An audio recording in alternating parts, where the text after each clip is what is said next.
Aprovechando este día, saludo con afecto a un estupendo doctor de aquí de la comarca lagunera, gran amigo y amigo también de nuestros programas, doctor Óscar Hernández. Doctor Óscar, ¿cómo estás? Buenas noches. Invitarme a platicar contigo. Muy bien, muchas gracias. Espero que tú también estés bien. Gracias, Óscar. Óscar, son varios los temas que quiero tratar contigo, pero rápidamente, por favor, háblame y recuérdanos, ¿cuáles son las principales enfermedades o causa de enfermedades que presentamos los laguneros o quienes vivimos en estados como Coahuila y Durango? El norte, pues. En el norte. En el norte estamos con la enfermedad cardiovascular todavía. Es la primera causa de muerte. Me refiero a infartos, a embolias cerebrales y también, por supuesto, todos ellos asociados a diabetes y a hipertensión arterial sistémica.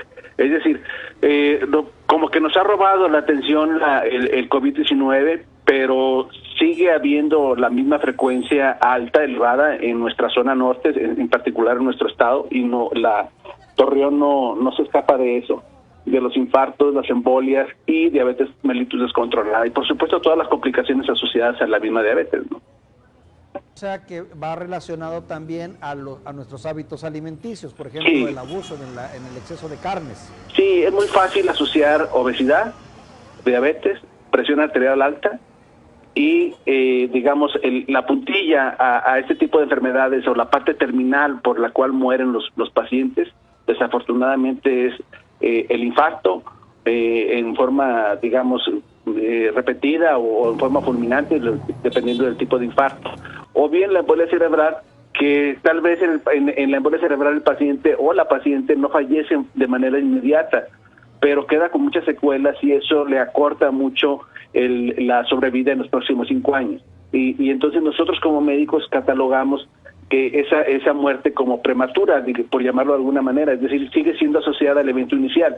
El paciente puede tener una embolia cerebral hoy, quedar con una parálisis parcial o alguna limitación cerebral en lenguaje, en habla, en escritura, y finalmente el paciente fallece al tercero o al quinto año. De todos modos, se sigue registrando como una embolia o como una muerte cardiovascular. ¿Ese por igual en hombres y mujeres? Es por igual, quizás un poquito más alto en los hombres, pero prácticamente es igual. Prácticamente es el mismo porcentaje, ¿verdad? Quizás los hombres estén un poquito más asociados por el nivel de estrés y por la asociación laboral, pero para fines prácticos es el 50% y 50%. Hasta hace algunos años se hablaba como principal causa de muerte las enfermedades gastrointestinales, infecciones. Eso ya no es así, ¿verdad? Ya no es así, por fortuna. Fíjate, porque al mejorar en ese sentido el sistema de salud, en relación al drenaje, a la distribución de agua potable, ese tipo de enfermedades gastrointestinales que estaban asociadas, que le llamamos nosotros infecciosas, pues, ese tipo de enfermedades ya fueron desplazadas, incluso en la población infantil, ya no es la principal causa de muerte en nuestro país, pero tiene mucho que ver con las medidas sanitarias, justamente, ¿no? Que se han establecido de los años 60 para acá, hacia la fecha. Es decir, que ahorita es muy difícil un paciente se muera de diarrea, por ejemplo, o de fiebre tifoidea. Es muy difícil que necesitaría estar muy alejado de la comunidad urbana o de los hospitales, cosa que es muy raro ya hoy en día. Generalmente esos pacientes se rehabilitan fácilmente con hidratación y con acudir tempranamente al médico. Ya casi no se muere nadie de esos fenómenos infecciosos o de deshidratación por diarrea, por ejemplo. Óscar, ¿y dónde quedan los cánceres? Que también tengo entendido, somos una región con alta incidencia de cáncer. Sí, como nosotros tenemos la costumbre de dejar el cáncer aparte, ¿verdad? Cuando hablamos de diabetes, de hipertensión y de enfermedades cardiovasculares, las ponemos en un rubro. Y el cáncer generalmente lo separamos, sigue siendo una parte importante, y luego hablamos de los cánceres más frecuentes como es el de mama, el de próstata y el de pulmón, o el cervicuterino, en el caso particular de la mujer. Pero sí, por supuesto, siguen teniendo un impacto dependiendo de la población que estemos hablando. En la mujer el cáncer cervicuterino y el de mama son los más frecuentes, y en el hombre el pulmonar y el de próstata. No todos son mortíferos, sobre todo cuando se atienden en forma temprana, pero sí son muy desgastantes y muy caros en la atención por todo lo que ya sabemos de la quimioterapia y de los estudios diagnósticos que se tienen que llevar a cabo. Claro. ¿El COVID ha venido a cambiar este escenario que nos platicas estos últimos años, estos 2 años? Pues el COVID ha venido a cambiar todo y dentro de la parte sanitaria, pues eso justamente, ¿no? Que las personas como que ha sido el protagonista, digamos, en los últimos año y medio en relación a enfermedades y a veces como que se nos olvida, sobre todo a la gente en la población general, que sigue habiendo infartos y que sigue habiendo pacientes con diabetes. Y de hecho, no solamente lo sigue habiendo, sino que el COVID ha incrementado ese tipo de casos. Es decir, los pacientes diabéticos se descontrolan una vez que les da COVID. El paciente hipertenso se descontrola después de la enfermedad de COVID. En fin, tenemos ese tipo de casos que hemos descubierto, que el paciente estaba controlado, llega al consultorio o al hospital, pero se descontrola, digamos, de su enfermedad de base al cursar con una enfermedad infecciosa agregada, nueva, como es en este caso el coronavirus. Y se cura el paciente, puede ser del COVID, se cura de su enfermedad gripal, dependiendo de la intensidad que ya todos sabemos. Caray, Pero permanece.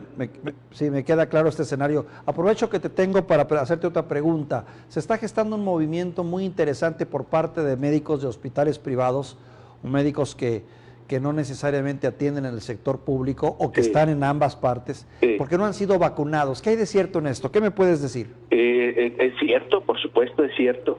Uno esperaría que fuera al revés, que este problema del sector salud o del personal médico, del personal colateral, por llamarlo de alguna manera, que está asociado al médico, que hablemos de enfermera, camilleros o de odontólogos, en fin, el personal sanitario muy ligado a los hospitales, ya estuviera vacunado en la totalidad. Ese problema ya debería estar resuelto a estas alturas, en este tiempo, y continuar con las personas de acuerdo a su edad y a sus factores de riesgo. Pero en particular el sector salud no se ha cumplido en ese sentido, de tal manera que hay grupos como el que acabas de mencionar y otros que seguramente van a surgir, que están promoviendo que se haga la vacuna al personal médico porque no lo han hecho de forma completa. Se ha, digamos, promocionado, se ha dicho que ya están vacunados, pero la realidad es otra. La realidad es que pienso por ejemplo, te voy a mencionar, el personal médico ya jubilado de una institución, pero sigue atendiendo pacientes dentro del ámbito privado, y esos médicos deberían estar vacunados también, o sigue atendiendo pacientes en el área de consultorio. Y aparte, hay personal médico que sigue laborando dentro del hospital, como se llame, privado o público, del sector salud, y aún no ha sido vacunado. No tenemos una explicación razonable, una justificación razonable para ello. No la hay. Deberían de estar vacunados, por supuesto. Y eso genera que grupos proclamen y reclamen que ya los vacunen. No debería de ser, pues debería de ser en forma, digamos, natural esa vacunación. Sin embargo, los grupos se ven forzados a pedir que ya sean vacunados. Y eso, por supuesto, no debería de estar sucediendo. Por donde le busques. Oye, se habla incluso de que se están organizando para organizar un paro. ¿Sería posible esto? Sí, es posible, por supuesto. Si no a nivel nacional, por supuesto, sí puede ser a nivel regional o en algunos hospitales con más efervescencia en ese sentido. Pero sí es posible porque la verdad es que, como te digo, no hay algo que justifique de forma razonable el por qué el médico, no digamos el médico en general, ¿verdad? Peor aún si el médico está dentro de un hospital o está cerca o rosta por áreas COVID, peor aún, o está muy ligado, por ejemplo, que tienes un departamento de rayos X, en quirófanos, en urgencias. Esos departamentos tendría que estar todo el personal a estas fechas ya vacunado, y no lo hay. Hay algunos, y a veces da la impresión de que los grupos médicos tienen que estar buscándole dónde pudieran ser vacunados, o promover o ser proactivos en ese sentido, y el médico, pues creo que no se merece eso. Creo que el médico debería estar vacunado de manera natural, muy instantánea. Pues el sistema de vacunación ha sido puesto a prueba y pues no, en el sentido del personal médico no está quedando muy bien, que digamos. Claro, caray, lamento esa situación. Doctor, pues te mando un saludo afectuoso. Gracias por tomarnos la llamada. Hasta luego, Víctor. Un saludo, un abrazo a todos. Gracias, doctor Oscar. Es médico internista del Hospital Ángeles, uno de los mejores médicos que tenemos aquí en la región, amigo de este programa y de otros espacios informativos, siempre muy pendiente y tratando de divulgar lo que es la cultura de la medicina a través de la prensa y de los medios.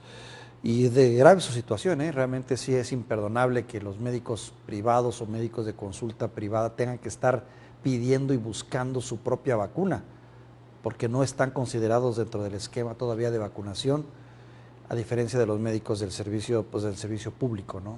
En fin.